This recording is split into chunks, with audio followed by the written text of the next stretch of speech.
Salut à toutes et à tous, bienvenue sur Acropolis, j'espère que vous allez bien aujourd'hui. Une émission exceptionnelle, extraordinaire même, en partenariat avec le ministre de l'Enseignement supérieur, de la Recherche et de l'Innovation. On est ici à la Sorbonne à Paris, dans ce très beau bâtiment, université historique s'il en est, pour parler justement d'un sujet, d'un certain nombre de sujets qui vont vous passionner, j'en suis persuadé. On va parler cet après-midi avec vous d'université, de recherche, mais surtout d'Europe et de coopération intergouvernementale, de mobilité des étudiants, de tous ces sujets-là. On est en train de célébrer les 20 ans du processus de Bologne. On va vous expliquer exactement de quoi ça retourne, de quoi est-ce qu'on est en train de parler. C'est tout de suite dans ce premier plateau de la Bolognaise. A tout de suite, ciao.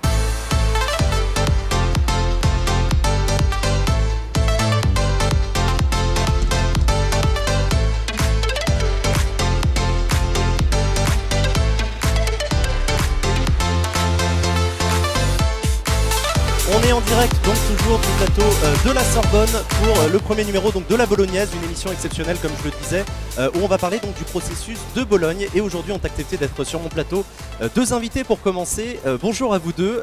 Jean Russo, tu es le délégué général du European Student Network. Tu nous expliqueras ce que c'est, et avec toi Jean Bouvier d'Ivoire. Bonjour Jean, vous êtes donc vous travaillez au sein du ministère de l'Enseignement supérieur, de la Recherche, de l'Innovation, et vous êtes un spécialiste. Vous avez une expérience très particulière du processus d'Europe des universités. Vous allez nous expliquer tout ça parce que pour moi, je vous avoue que c'est encore un peu un charabia. Voilà, je vous invite à prendre les micros qui sont devant vous et à nous expliquer. Non, prenez celui-là. À mon avis, celui-là, ouais. Il marchera mieux. Voilà, je rappelle évidemment que c'est une émission interactive, hein, vous le connaissez, vous êtes sur Acropolis, donc n'hésitez pas à venir sur le chat d'Acropolis sur twitch.tv/Acropolis, mais on lit aussi vos messages sur Facebook, sur Twitter. Pour cette émission, donc avec tous les deux, je voulais qu'on prenne une demi-heure avant le début de la conférence pour essayer de répondre à cette question assez simple: qu'est-ce qu'on est en train de faire là? Parce que c'est un peu la question, qu'est-ce qu'on fout là? Qu'est-ce qui est en train de se passer aujourd'hui à la Sorbonne? Jean Bouvier d'Ivoire, si je vous pose cette question de but en blanc, aujourd'hui 23 mai 2018, qu'est-ce qui est en train de se passer à la Sorbonne? Alors il y en a certains qui diront que c'est une grande messe. Une grande messe. Les gens se rencontrent, des gens qui viennent de tous les pays. On a beaucoup de ministres ou de personnalités importantes. Mais oui, j'en ai vu. Mettez bien le micro près de votre bouche, n'hésitez pas. J'ai vu beaucoup effectivement de ministres de partout d'Europe, des représentants plus que d'Europe d'ailleurs, du monde entier en fait, des ministres de l'enseignement supérieur, c'est ça? Des ministres de l'enseignement supérieur qui viennent non seulement d'Europe, mais aussi d'autres parties du monde, parce que depuis une vingtaine d'années, on voit que l'enseignement supérieur est une question qui est non seulement une affaire des différents pays, chacun pour eux-mêmes, mais aussi à l'échelle régionale. C'est-à-dire que l'Europe est en train depuis le lancement du programme Erasmus, est en train de créer un espace où l'enseignement, la recherche, les étudiants, les professeurs peuvent se rencontrer, travailler ensemble par-delà les frontières. Et il se passe la même chose dans d'autres régions du monde. Voilà. D'accord, d'accord. Et aujourd'hui, du coup, on est le 23 mai et à la Sorbonne, du coup, cet après-midi, il va y avoir une conférence, c'est ça, Jean Russo? Oui, alors déjà pour commencer, je pense que pour nous c'est un plaisir d'être là, et puis surtout, il paraît que c'était apéro, le plateau d'Acropolis. Je suis un peu déçu. Ouais, je suis désolé, il n'y a pas d'alcool, non mais on se fait chier, ouais, je sais, je suis désolé. Et on commence par 3 gens sur un plateau, c'est aussi une bonne nouvelle. Et on s'appelle tous les 3 gens, ouais. Du coup, non, c'est un bel événement, c'est un événement d'ouverture d'une conférence où peu de personnes vont du coup au début pouvoir... Alors, apparemment on a un léger problème de micro, tiens prends celui-là. Changement de micro. Ouais, normalement c'est bon. On recommence tout? Allez, c'est parti. Vas-y, du coup réexplique, excuse-moi, vas-y. Pas de souci. Du coup, pour reprendre, c'est vrai que ce que je disais, que du coup, comme on le disait, hein, c'est peut-être la grande messe de l'ouverture de journées de discussion entre des ministres, mais c'est aussi finalement peut-être à souligner la conclusion de plein d'événements qui ont eu lieu sur les territoires en France pour aller justement discuter avec tout le monde, peu importe, de ce qu'était vraiment Bologne. Donc, c'était une vraie question. Derrière, du coup, moi, je vous cacherai pas qu'il y a un an, c'était assez vague, et que finalement, j'ai aussi appris avec les événements qui ont pu avoir lieu vraiment sur ce que ça avait pu apporter. En tout cas, il y a un élément pour moi qui était essentiel, c'est que du coup, en tant que directeur de SN, du coup, qui travaille sur l'accueil des étudiants internationaux en France, mais aussi à accompagner les jeunes Français qui veulent partir à l'international, on savait que le processus de Bologne et sa mise en œuvre avait facilité les échanges. La question, c'était de se dire pourquoi, comment, Et finalement, peut-être qu'on aura l'occasion d'en reparler après. Je sais pas si je reviens là-dessus. On va en reparler immédiatement, mais voilà. Du coup, c'est aussi, ça a été un vrai enjeu et un vrai levier aussi pour ça. Le processus de Bologne, c'est dans nos têtes et dans nos bouches depuis le début de cette émission. Mais de quoi est-ce qu'on est en train de parler en fait? C'est quoi ce processus de Bologne qui est donc né il y a 20 ans, ici même, à la Sorbonne à Paris? Jean Bouvier d'Ivoire. À l'époque, c'était l'Europe de l'euro qui allait se construire. C'est vrai, on était 98, voilà, on était 4 ans avant l'euro. Dans les porte-monnaies, les portefeuilles, mais on parlait de l'Europe des banques, l'Europe du marché commun, l'Europe de la monnaie, effectivement. Et on a des ministres de l'enseignement supérieur qui ont considéré que l'Europe, ça ne devait pas être que l'Europe de l'euro et de l'économie. Ça devait être également l'Europe de la connaissance, l'Europe des études, de la recherche, une Europe culturelle. Et parce que cette dimension-là n'était peut-être pas vraiment inscrite au cœur de l'Union européenne qui se constituait, ils ont considéré que ça devait être l'affaire des États et que cette Europe devait aller au-delà même de l'Union européenne de l'époque. Donc ils se sont dit, nous allons nous donner 10 ans pour créer un espace européen de l'enseignement supérieur.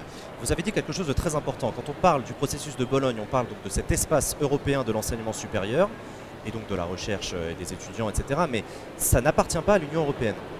Effectivement, il faut se rappeler qu'en 1998, on était quelques années après Mettez vraiment bien le micro devant votre bouche, n'hésitez pas.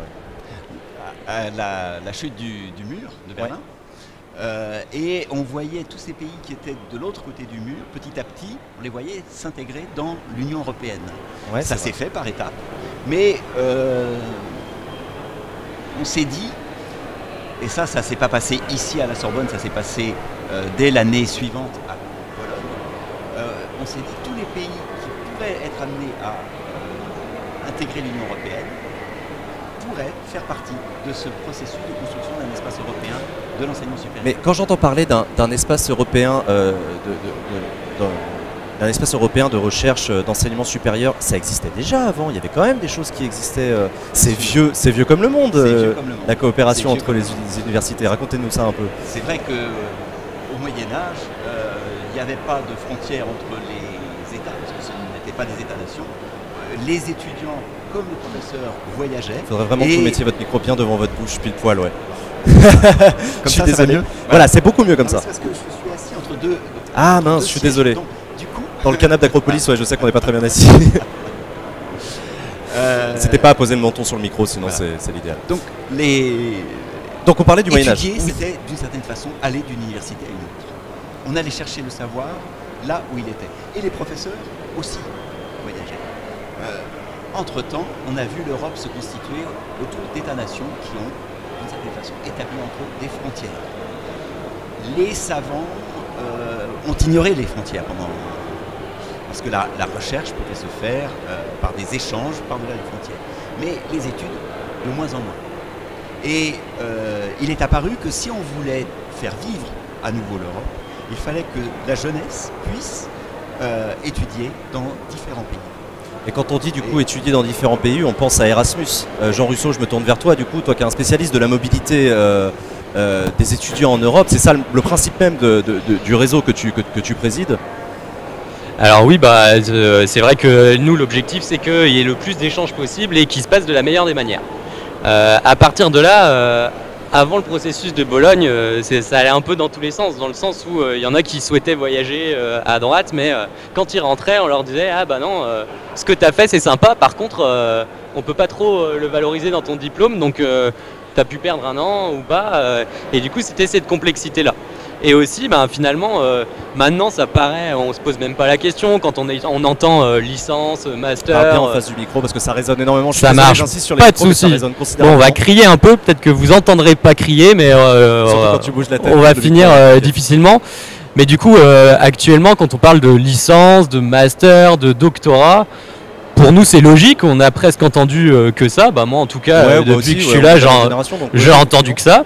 Et finalement avant c'était pas comme ça, et quand on allait dans un pays c'était pas ce système là, et du coup quand tu allais dans un autre pays tu savais pas trop à quel niveau d'études t'arrivais, et finalement quand tu rentrais dans ton pays, ton université elle disait on sait pas trop comment valider ce que tu as appris, comment le valoriser dans ton diplôme. Du coup c'était hyper galère pour les étudiants de partir ailleurs en Europe parce qu'il n'y avait pas, en fait, il y avait pas de convergence, il n'y avait pas de système européen de diplôme. C'est vraiment ça, et surtout il y a une phrase qu'on entend souvent, c'est et des peurs qui surgissent quand on parle de mobilité, c'est finalement quand je pars à l'étranger, je perds une année.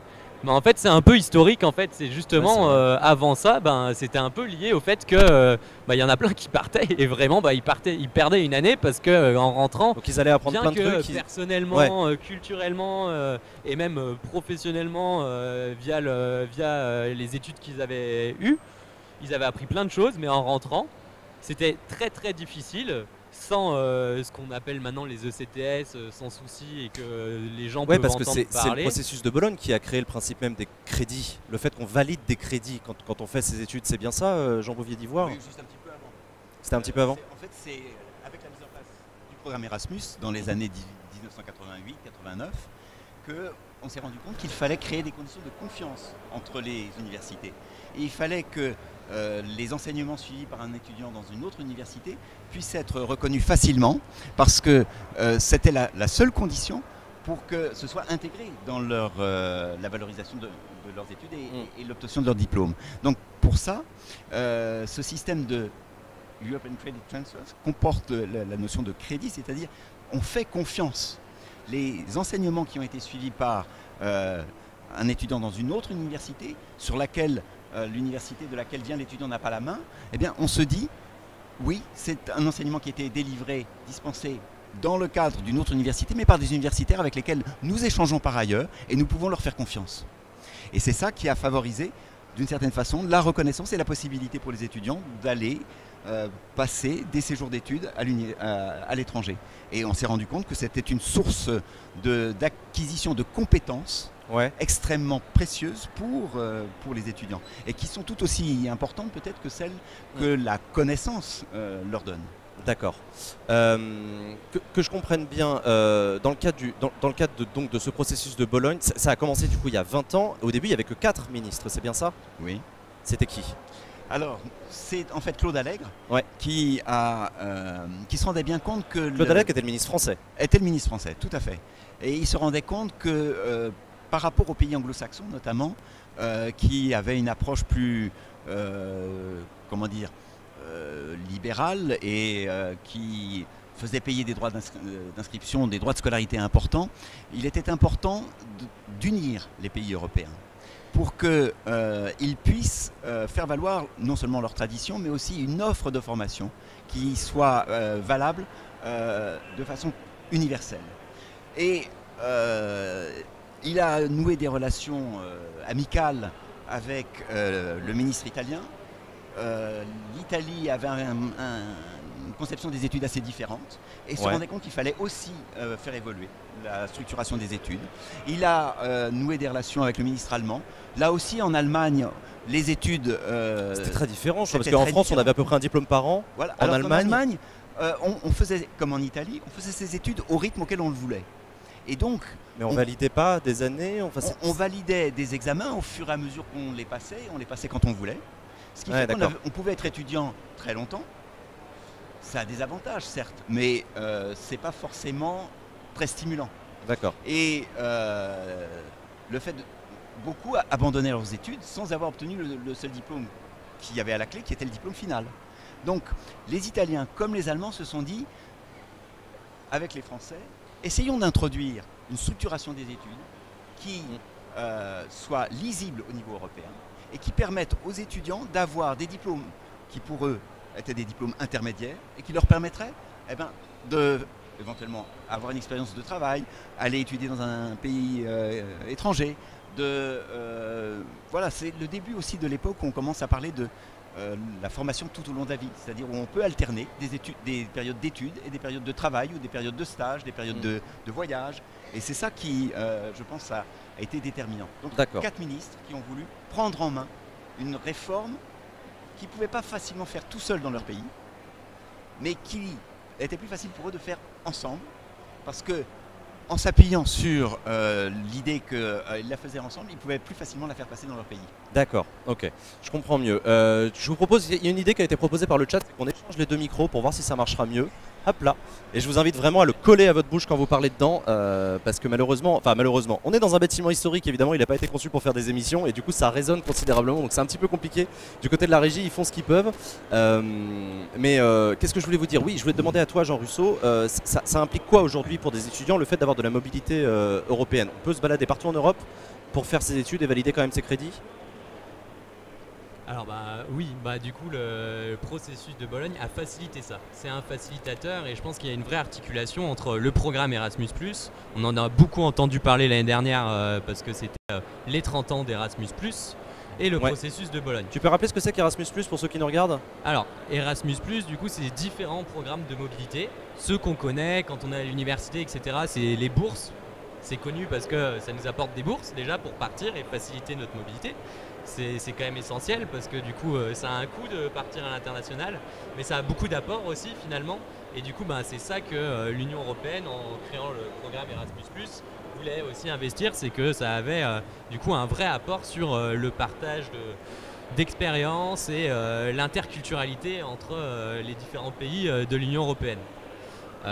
Sauf qu'on avait beau créer un programme, quand on part en mobilité, il y a toujours des freins.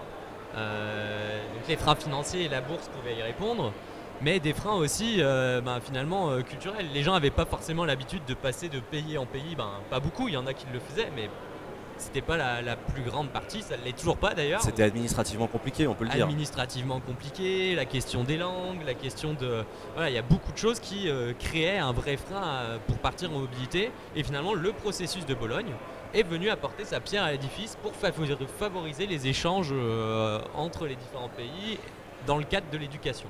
Je pense que c'est ça, c'était apporté, comme le disait Jean, du coup on va être un peu perdu sur les gens et les gens, mais comme le disait Jean, du coup c'était vraiment de favoriser ces échanges-là en déjà levant un frein sur je vais pas perdre une année. Parce que quand je vais rentrer, mon école elle va reconnaître ce que j'ai fait à l'international. Du coup, il y a 20 ans, encore une fois, lancement par Claude Allègre et 3 de ses collègues européens de ce processus qui s'appellera Bologne l'année suivante, donc à 99, puisqu'en fait, ils vont être rejoints par énormément d'autres pays dans le monde. Combien au total? Ils sont maintenant 48. 48 pays. À Bologne, il y a 20 ans, ils étaient 29. D'accord. Entre-temps, donc, il y a un certain nombre de pays qui sont venus signer cette déclaration pour s'engager dans la construction de cet espace commun. On en parlait tout à l'heure en antenne avec vous, Jean Bouvier d'Ivoire, sur le fait qu'on a créé effectivement cette Europe de la mobilité des étudiants, mais pas seulement, c'est aussi une Europe intellectuelle, une Europe de la recherche, une Europe de l'université au sens premier du terme. Vous pouvez nous expliquer un peu ça? Oui, qu'est-ce qui fait l'Europe?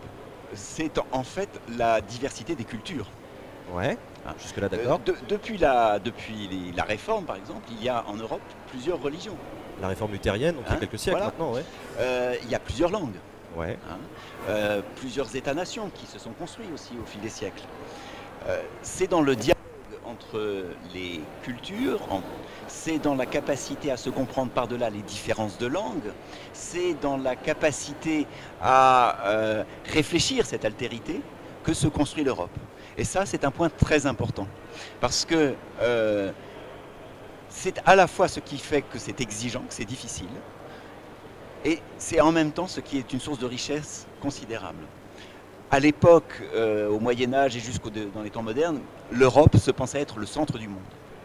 Maintenant, c'est plus le cas. Oui, non, Il suffit de voir, et hier, il y avait une journée qui était dédiée à cette question, l'accueil des réfugiés dans l'enseignement supérieur. Des réfugiés qui viennent de régions limitrophes de l'Europe. C'est un sacré défi pour nous, mais c'est en même temps l'avenir, parce que l'Europe n'est plus une île. L'Europe est un continent parmi d'autres, et tôt ou tard, les échanges entre ces grandes régions du monde que sont les continents vont s'accroître pour des raisons qui ne dépendront pas forcément des libres initiatives des uns et des autres. Hein. Est-ce qu'il existe encore aujourd'hui en Europe des freins à cette... Parce qu'on a l'impression que tout est harmonisé. Aujourd'hui, ça fait 20 ans que le processus de Bologne a commencé, même s'il avait déjà commencé avant, et on pourra en parler avec la Magna Carta, et on verra tout à l'heure dans la conférence, je pense. Est-ce qu'il existe encore des freins? Il y a quelqu'un dans le chat qui parle notamment des études de droit, où chacun des pays a un peu son système de droit, donc un peu son système d'études de droit. Il y a aussi des questions sur les études de santé. Est-ce qu'on peut aussi circuler? Jean Russo, tu as l'air résigné. Non, mais je pense que tout est dit en fait finalement dans la question, dans le sens où le processus de Bologne sur le papier, c'est parfait. Après, comme toute loi et comme toute orientation, la question c'est l'application et le fait que chaque pays arrive à mettre ça en place. Donc là en France, on le voit que c'est pas le cas partout déjà, rien qu'en France. Donc oui, il y a des filières universitaires où il n'y a pas de souci, ça fonctionne et la question ne se pose pas. En revanche, comme ça a été dit là, sur tout ce qui est santé, le deuxième, je sais plus ce que c'est, les études de droit, on peut prendre aussi l'exemple de l'architecture. C'est des domaines-là où ça a été très dur de réussir à mettre en place ces différents niveaux d'études en tant que tels. Oui, mais c'est aussi parce que le droit, c'est d'abord l'étude du droit du pays dans lequel on est. Et parce que ça forme à des professions qui sont réglementées au niveau dans le pays dans lequel on est. La santé, c'est un peu la même chose aussi. On a des systèmes de santé différents, effectivement. On a des systèmes de santé différents. Donc, ceci dit, en France, et puis de plus, toutes les formations ne sont pas à l'origine universitaires. Hein. Donc, cette Europe des universités, elle amène des formations qui étaient dispensées par des écoles professionnelles, par des écoles d'application. Elles amènent ces écoles à vouloir aussi intégrer la dimension universitaire qui facilite cette mobilité. Ouais. En France, les études de santé sont, je pense, des études paramédicales, sont de plus en plus universitarisées, c'est-à-dire qu'elles sont aussi structurées de plus en plus sur le modèle licence, master, grade de licence, grade de master. Ce n'est pas le cas dans la plupart des autres pays européens. Donc, ceci dit, ça ne veut pas, je ne veux pas du tout dire que les pesanteurs administratives soient levées. Mais non, parce que justement, on en parle. Il y a notamment quelqu'un qui pose une question, c'est Osmosis dans le chat, qui demande sur les mobilités pour les handicapés, par exemple. Typiquement, les invalides, c'est probablement encore plus compliqué au carré d'avoir de la mobilité étudiante. Je pense que je peux répondre là-dessus, parce que justement, à ESN, on travaille sur cette question-là. Et on a porté pendant 2 ans et demi avec le réseau international de ESN qui travaille sur l'accueil des étudiants internationaux un projet qui s'appelle MAPT et qui vise à du coup cartographier les lieux de vie étudiantes, les universités, etc. pour mettre à disposition partout où on soit dans le monde quels équipements sont déjà disponibles dans tel ou tel établissement. Accessible. La vraie question, c'est qu'il ne faut pas oublier qu'en France, tout établissement est censé pouvoir accueillir du coup n'importe quel handicap, sur demande et sur sollicitation. Sauf que c'est pas facile de se dire moi je suis du coup au fin fond de l'Allemagne à Francfort et je veux aller à Pau, à l'université de Pau, de savoir si Pau du coup va pouvoir m'accueillir en tant que personne en situation. Du coup vous avez créé cette carte européenne pour savoir. Du coup on a travaillé sur ça. Sauf qu'il y a toujours plein de freins qui sont liés à ça. Déjà, ça a un coût énorme aussi pour certaines personnes en fonction des handicaps, bien sûr. Tous sont pas du coup logés à la même enseigne en fait. Et il y a toujours un frein aussi finalement de droit en fait et de reconnaissance du statut de personne en situation de handicap. Par exemple, il n'y a aucune uniformisation, bien qu'il y ait des volontés politiques de le faire, etc., sur qu'est-ce que c'est qu'un handicap. Et partout, dans tous les pays européens, le handicap. Il suffit qu'on ait une définition différente entre les pays et ça fout le bordel. Et finalement, c'est exactement la même chose que quand on parle des filières, santé, etc. C'est que quand on n'a pas complètement la même vision ou la même volonté encore, là, le processus de Bologne a posé un cadre finalement minimum. On pourrait aller bien plus loin. Mais il y a encore du travail finalement sur les années. Jean Bouvier d'Ivoire, ouais. Oui, parce qu'il se trouve que nous avons travaillé au ministère pour essayer de mobiliser les acteurs, les universités, les associations étudiantes sur cette question de la dimension européenne de l'enseignement supérieur. Pas plus tard qu'aujourd'hui, nous avons reçu une contribution de la conférence des grandes écoles, justement sur l'intégration des étudiants en situation de handicap dans la mobilité. Ils ont une contribution avec une proposition de plan d'action extrêmement intéressante. Elle est en ligne sur le site du ministère. Vous tapez esr.gouv.fr/EHEA 2018 Et vous verrez qu'il y a des contributions. Et parmi ces contributions, il y en a une sur le statut international des étudiants en situation de handicap, avec une proposition de plan d'action très intéressante. Donc ça avance. On a encore du chemin devant nous, c'est ce que tu nous expliques. Jean Russo de SN, ça, on a des problèmes, mais il faut aller de l'avant. Et le ministère, du coup, ça avance. On est en train d'y travailler. Bon, on verra bien. Non, mais on se reverra dans 10 ans. On refera des anniversaires comme ça et on en reparlera. Un peu plus vieux, mais il y a plusieurs questions quand même qui ont été posées aussi sur le chat sur les universités. Tout ça, c'est très sympa. Mais est-ce que les sections professionnelles font aussi partie de cette Europe voilà, les DUT, les BTS, toutes ces choses-là, les filières pro, quoi? Elles doivent en faire partie et c'est très important. Bah oui. C'est possible, mais ça n'est pas suffisamment connu et pas suffisamment développé. Or, c'est capital. On parlait des études de santé. Ouais. Lors d'une manifestation qu'on avait organisée fin décembre, dans un atelier, une étudiante en soins infirmiers disait « Pour moi, un séjour de formation à l'étranger, ça serait capital, parce qu'il y a d'un pays à l'autre des cultures de soins différentes.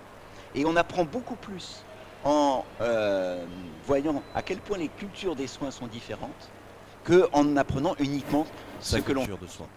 Et les étudiants en IFSI, les instituts de formation en soins infirmiers, devraient avoir des possibilités de mobilité, mais c'est pas suffisamment connu et c'est pas suffisamment encore ancré dans leur culture. je pense qu'il y a deux choses. J'ajoute juste un truc, c'est que dans le cadre du processus de Bologne, je sais plus exactement à quelle conférence, il y avait une vraie volonté sur la question de la mobilité, de faire de l'information, de l'orientation, de la sensibilisation sur ce que c'est que la mobilité. Parce qu'en fait, avant, c'était pas une habitude et maintenant, on voyait l'intérêt pédagogique aussi d'envoyer les étudiants à l'international. Donc, il y a eu une vraie volonté et finalement, on le voit aussi du coup dans ce qui s'est fait. Il y a eu beaucoup plus d'informations pour les étudiants, comment tu peux partir, comment tu pars, etc.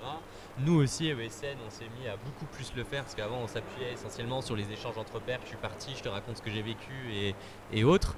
Et du coup, là, il y a plein d'outils qui sont sortis pour tu veux partir en mobilité, tu pars comme ça, etc. En revanche, ces outils-là, actuellement, ils existent très peu pour d'autres filières. Donc, je suis à développer là aussi, voilà. On est déjà en train de débroussailler les chantiers pour l'avenir. L'apprentissage, la question a été posée aussi dans le chat sur l'apprentissage. Il y a une question notamment qui est posée sur c'est qui aujourd'hui les personnes importantes dans le processus de Bologne. Surtout, en fait, depuis tout à l'heure, on parle d'un processus de Bologne tous les trois comme si on savait très bien ce que c'est. Mais c'est quoi un processus? C'est quoi? C'est une loi? C'est quoi un processus politique? C'est ce qu'on appelle de la soft law, c'est du droit mou. C'est du droit mou. Alors ça veut dire quoi? Qu'est-ce qui s'est passé il y a 20 ans? Ils ont dit quoi? Ils ont adopté une loi? Ils ont adopté un traité? Non, ce ne sont pas des lois, c'est pas contraignant. Et c'est ce qui fait que d'un pays à l'autre, la mise en œuvre des engagements pris lors de ces conférences qui ont lieu tous les 2 ou 3 ans, varie. On peut dire que ce processus, c'était initialement, quand il a été lancé, l'affaire des ministres, certes, mais autant, si ce n'est plus, l'affaire des universités, des écoles, des associations d'étudiants, etc. Et oui, parce qu'on en parlait tout à l'heure, il y a aussi un principe d'indépendance et d'autonomie des établissements par eux-mêmes qui, avant même que le ministre leur demande de faire des choses, ont déjà commencé à font énormément de choses. Ce sont les universités, les écoles, les étudiants qui font avancer le projet. D'accord. C'est eux qui sont concernés. Donc c'était les ministres, les établissements. L'Union européenne, elle est venue se raccrocher après, du coup? L'Union européenne a été signataire de la déclaration de Bologne en 1999, pardon, Bologne. Exactement. Ouais. Alors, quels sont les grands acteurs? Je dirais que ce sont les pays signataires, mais derrière les pays, il y a les associations européennes qui représentent les universités. European Association University. University Association, pardon. L'ESU qui représente les étudiants. On a l'association des agences qui assure la garantie de la démarche qualité. On les verra tout à l'heure, on les entendra dans la conférence. Etc.